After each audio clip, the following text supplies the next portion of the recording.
Stephanie Milky here, aka KetoMom, or often called mom, sis, Steffi, daughter, wife, aunt, and friend. Just like many of you, I carry a lot of titles. My favorite title is mom. I should probably say wife, which takes a lot of my time. But let's be honest, if you want to do something and do it well, you will make the time for it. Commitment is hard because we find ourselves overcommitted, but when you practice prioritizing, you will find out what is actually important and what you can let go. With the KetoMom podcast, you will learn together how to manage our time, commit to the most important things in life, and I will equip you with the tools you need to feel qualified each step of the way. My name is Stephanie Milky, and welcome to the KetoMom Secrets podcast. Good morning. Welcome to the KetoMom page. It's been a great morning. It's been a great morning because I like to say I own my mornings. How about you? So, a couple things. We're going to go through this. We're going to talk about our morning. We're going to talk about our evening. We're going to talk about our routine. But I just was answering some messages, and I just got two really sweet messages from two amazing ladies that I met on social media. We met on social media. They started drinking ketones. They became promoters. They have changed their lives. And I say that because I got two sweet messages right before I came on live. One of them from a mom. She lives in Tennessee. We've become very good friends. And she said, you know what, Steph? She said, people need to define their success, right? Her and I chat back and forth, and they made a big decision in December. They saw the trajectory of where their life was going. We're going to get to this book because it really has to do with both of these ladies this morning. And we were chatting this morning, and she goes, hey, Stephanie, in December, my husband and I sat down, and we saw the trajectory of where our life was going with our boys, and we didn't like it. So we decided we wanted a change. And she said that, and I thought, how many people, number one, take the time to sit back with their spouse or even themselves and go, just analyze where your life is going. You are where you're at today because of choices, right? And don't beat yourself up. Like, you're at where you're at today. And how many people grumble and complain and they don't like where their life is at, but they don't want to put in the work. And she said, so we sat down together in December, and I remember having the conversation with her. Steve and I, my husband, got to help walk them through this. And she goes, we were nervous. We were scared. We didn't like where things were going, but we knew we needed a change for our family. So they did. They made a change. They made a significant change with her being a mom, becoming a stay-at-home mom, homeschooling her boys, like being intentional. She started taking care of her health more. I say all of that because she said today, she goes, Steph, I finally feel like, listen to this, it's super important. I finally feel like I have ownership of my day and our life and what we wanted in December. Today, she was like starting to tear up, and she goes, this is what I wanted.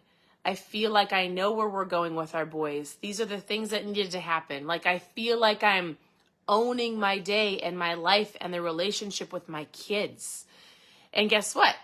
As she's telling me this, I'm thinking that took her 6 months to get into some type of routine. It took her 6 months to get into this ebb and flow of this new change, right? And if you're tuning in and you're brand new, welcome. Welcome to the KetoMom page. This page started out with recipes. It has evolved over 8 years, just like my friend's life has evolved over 6 months because she knew she needed a change.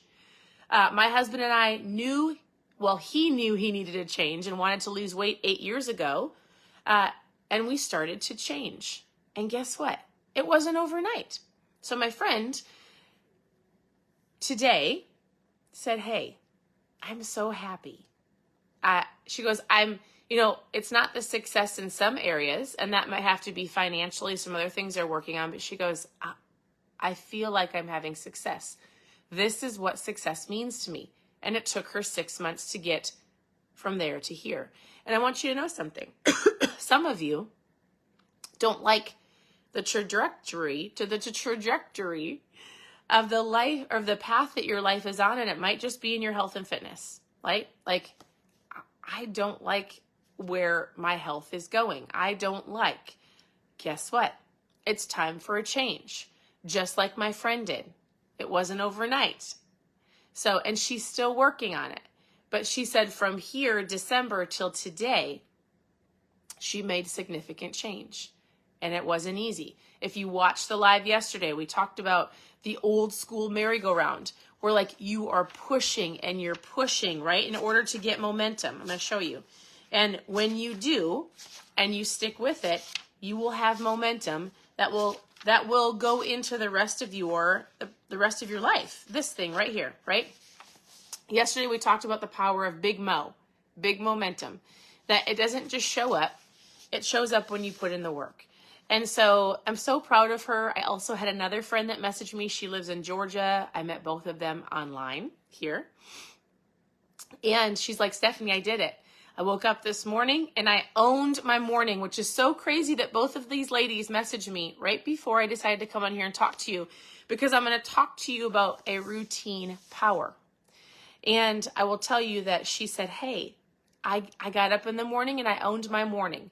She said, I did all of my personal development. I worked on myself, my mindset, my workouts, all of the things before I checked my phone. She's winning her morning, and that's what we're talking about this morning. Thank you so much, Crystal. You're so sweet. Hey, so tell me, when somebody tells me how their morning's going, I get energized by other people's joy. Like, I love to see people winning. You want to know what? I've had people say to me, if you look at our life in business, I don't feel like everybody has a different definition of success, right? Whether it's in your relationships or your finances or your physical health, other areas of your life. I've had people ask me, hey, Steph, when are you gonna let go? Like, when are you going to ease up on your business? When are you going to, not check out, but I've had people kind of say in my business world, like, do you feel like you've arrived? And I say, no. Like, to me, success really isn't a number. And my success in our family's business and in life, something that my husband and I said years ago, even before this company, even before the KetoMom page, before anything, is we said one of our missions in life is to help families live healthy, faith-filled lives. That has been like a mission statement for our family, to help families live healthy, faith-filled lives. And to us, healthy means in their relationships, in their spiritual walk, in their finances, in their health. Faith-filled lives. And I will never stop doing that, because I won't arrive to an end, right? To me, success isn't really isn't like an amount of money. To me, everyday success is when I get messages from you that tell me I owned my morning. Hey, I did this, or hey, here's where my family was, and here's where we're at. Like, I love to see people pursue better and to achieve it. And that doesn't come with a dollar amount, and that doesn't come with a number. Like, the reason I will always keep doing this or showing up for people is because I was that mom that somebody needed to believe in before I believed myself.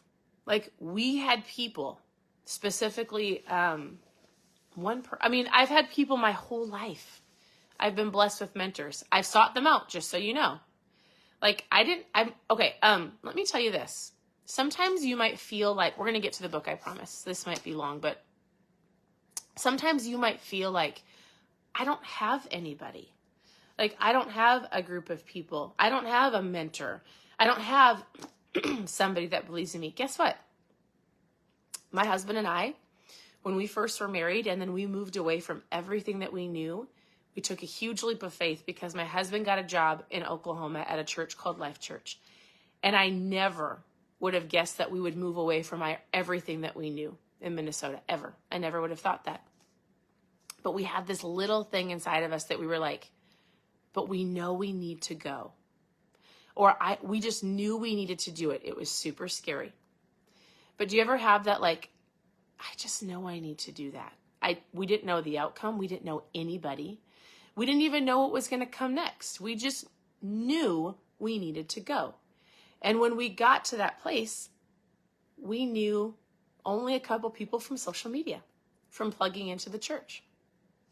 And we got to know people. And we had 2 incredible mentors over those 5 years that we lived in Oklahoma. And it wasn't because they sought me out. I sought them out. I saw 2 women that had incredible, they just were incredible humans. Like, I barely knew them, but I could tell. I looked at their fruit. I could see how they parented their kids. I could hear them and listen. I listened to the words they spoke. And I was like, I want what they have. Have you ever seen anybody like that? I want what they have. So I walked up to one of them. Her name is Sherry.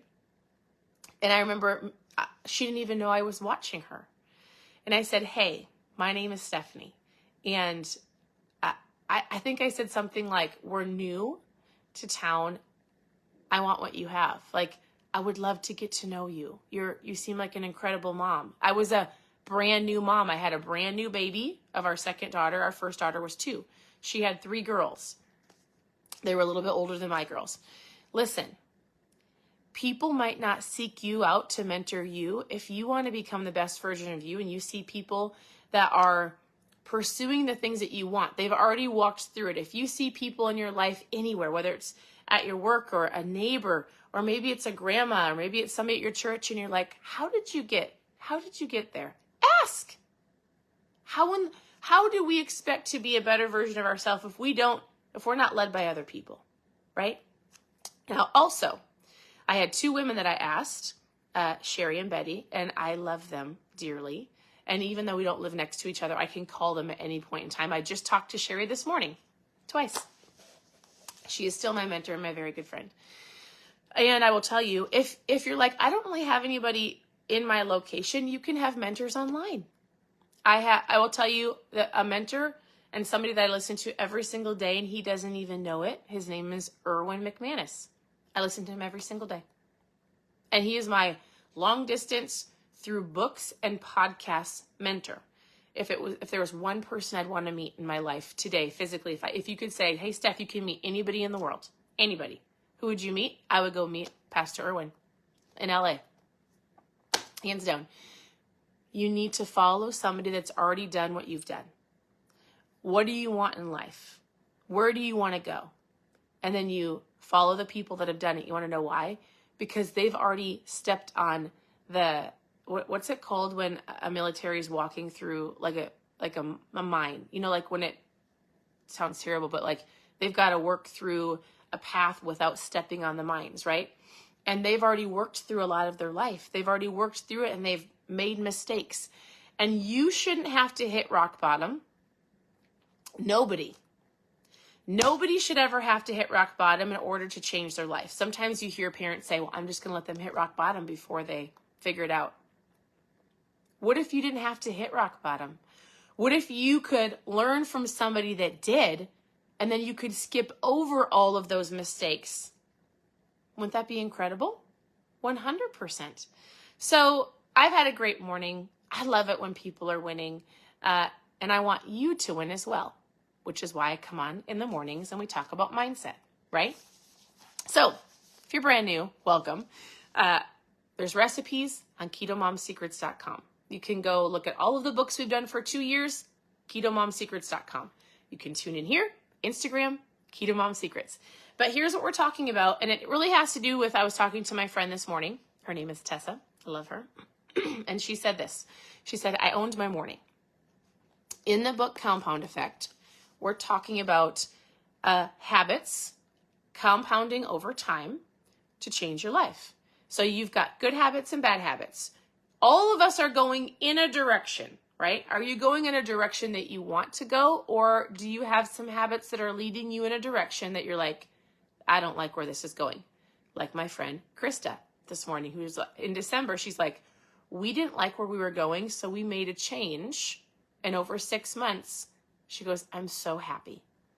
It took a lot of work, by the way. So here's what we're talking about. He says, some of our best intentions fail because we don't have a system of execution. Some people are really great at systems. Some people fly by the seat of their pants. I, in the past, was a fly by the seat of your pants girl. I thought I didn't have to have a routine. I didn't have, why do I have to do that? I'm fine.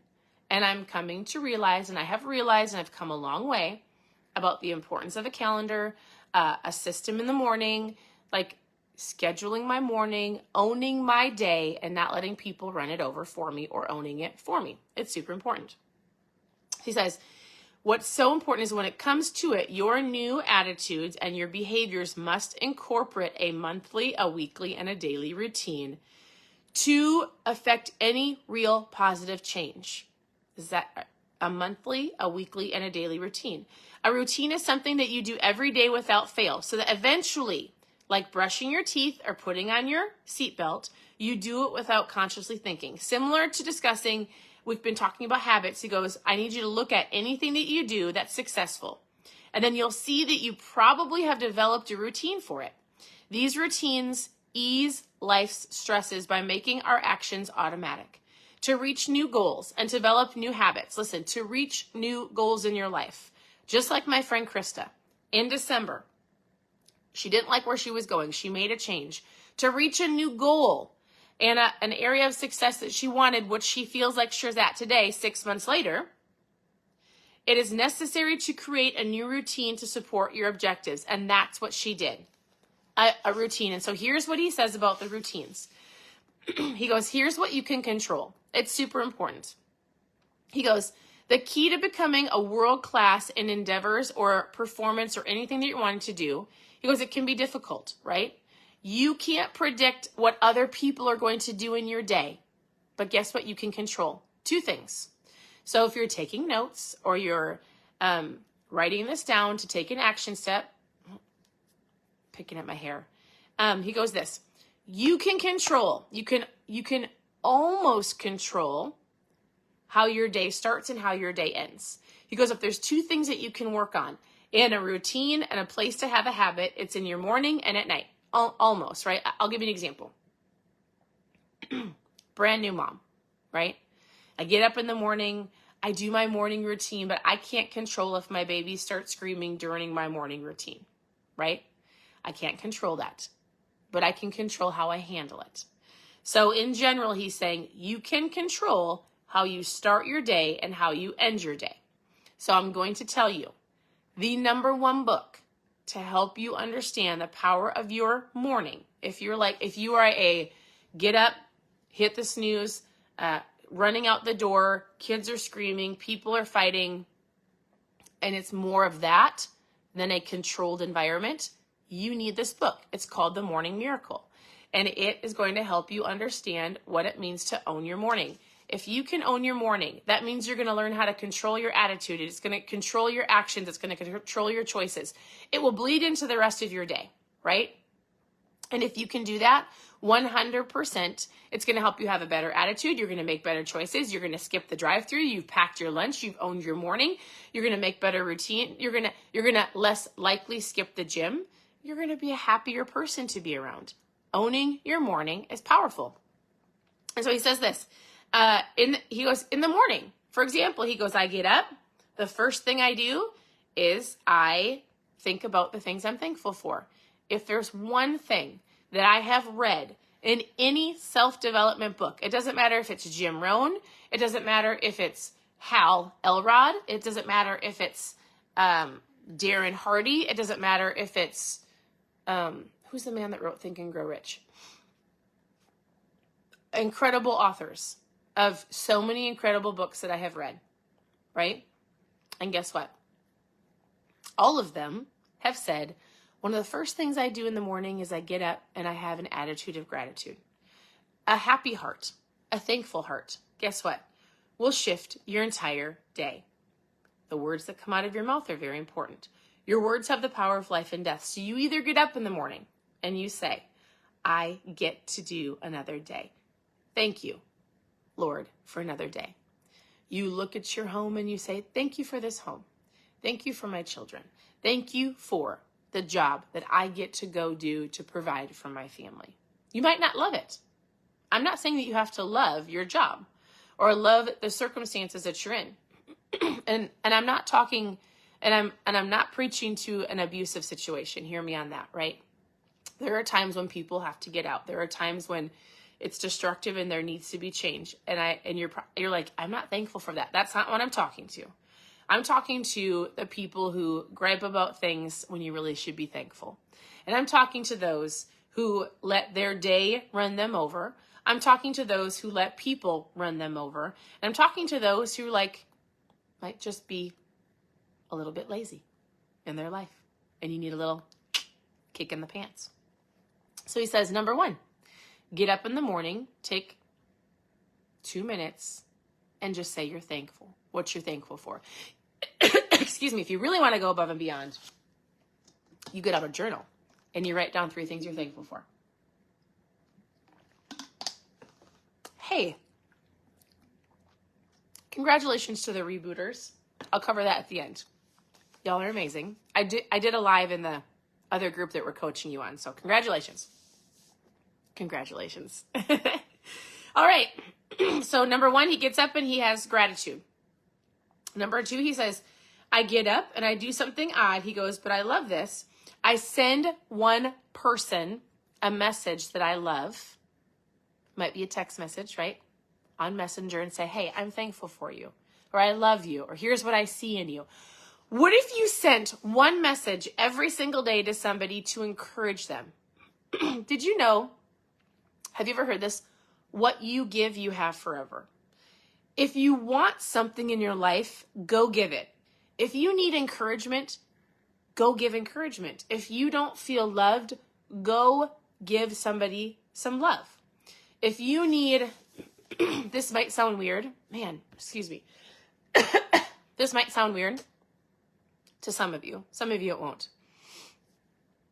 If you need something financially, go bless somebody else.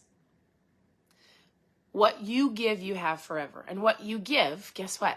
Nobody can take it away from you. And when you start giving people the things that you need, you're going to start seeing it come back to you. Does that make sense? Some of you will get it. Some of you just have to think about it. So he sends a message to somebody every day. I love that, right? Lori, you're so sweet. Thank you. Lori says she's thankful for me. I'm thankful for you. I say your name on here all the time. All right. He says, 3rd, I think about the number 1 goal and decide what 3 things I'm going to do today to move closer to that goal. So he has his goals written down. He's like, hey, what are the things I'm going to do today? And listen, I'm not going to go through his entire morning routine, but he has a morning routine. I do too. And it's outside of brushing my teeth, but it's my personal mindset. It's reading my Bible. It's answering questions. It's plugging into my team. I have my morning before I start my morning with my kids, right? So he says this, when you start your morning and you own your morning, you're going to set your attitude up to go throughout your day. I can't control other people's actions, and neither can you. I can't control if somebody comes in with a crabby attitude, if my child wakes up crabby, or if something comes broken in my Amazon box. I can't control if I go to the store and somebody yells at me. I can't control if I get honked at on the road. I can't control if somebody else is late. I can't control other people. But what I can control is my morning for the most part. I can control my attitude throughout the day. I can choose to either react towards other people and choose to have a bad day or respond appropriately. And I can control the end of my day. And he said, if you do that, it's important to cash out your day's performances. He says, compared to your plan for the day, he says, compared to your plan for the day, how did it go? So he says at the end of the day, before he goes to bed, he walks through his day, right? He goes, how did my day go? What do I need to do to carry over into tomorrow? He plans his tomorrow. He says, what else needs to be added based on how I showed up today? What's no longer important? He goes, I like to log in new ideas. It's almost like he's brainstorming, right? He has a notebook, he brainstorms. And then he goes, I journal of how my day went, and then I read 10 pages before I go to bed of a book. Starting your morning is important. Ending your day is important. and I'm going to guess a lot of you can end your day well, because there's one thing that you can do. Shut off that TV. Or before you scroll. Like I think we all know that we shouldn't be in our beds phone faced, because it's not good for our eyes. It's not good for our brains. It's not good for sleeping. So what if you actually, before you went to bed, 30 minutes, like you sat with a journal, you walked through your day, you did yourself an evaluation of like, here's something that I could do better. You were thankful at the end of the day, and you planned your tomorrow at the end of the day, the night before. Oh my goodness, then you would wake up and you would have a plan. And then you'd wake up and you're like, I know what I have to do. Here are my goals. Here are my action steps. I can't control other people's attitudes if they're late, but I can control myself, right? Morning and night. You can control yourself morning and night. And when you do that, you will find yourself having more success, because your attitude is better.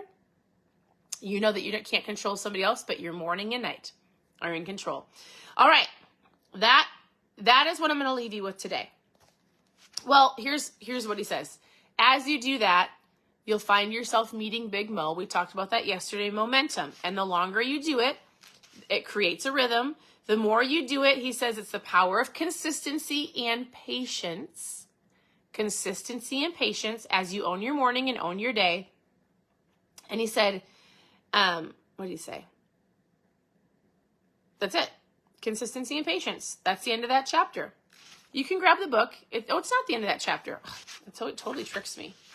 All right. Yes. Super important. So if you find yourself thinking, that I could do better at that is your action step for today. Evaluate your morning, evaluate your evening. Since your morning is probably already started and you are probably where you need to go, you can start today. But tonight before you go to bed, what do you want your morning to look like? How much time do you need? Give yourself an extra 30 minutes. Just start something. It might mean just starting your gratitude in the morning. This is a book we're going through. Thank you for tuning in. You can always reach out with questions. You can ask questions below. I would love to know. Actually, why don't you just tell me one thing you're thankful for? Lori said she's thankful for me. I'm thankful for you. Lori, we can start right now. Tell me one thing you're thankful for, and I'm super excited to help you on your journey. Now, taking a little bit of a different route. For those of you who did the reboot, we are done with the reboot. Congratulations. You are eating this morning. It's going to be an incredible morning. Ask your questions below. We still have the summer slim down for July and August. If you don't know what that is, it's a fun drinking ketones, intermittent fasting, doing a reboot at the end of it. If you want to know more about how to kick yourself into gear, just post summer down below. And I'll send you a message about what that looks like. Otherwise, continue to tune in. Your presence matters. I love to see all of your names on here. If you have any questions, ask, reach out with questions. Join me for the summer slim down July and August. And we'll talk to you soon. Bye.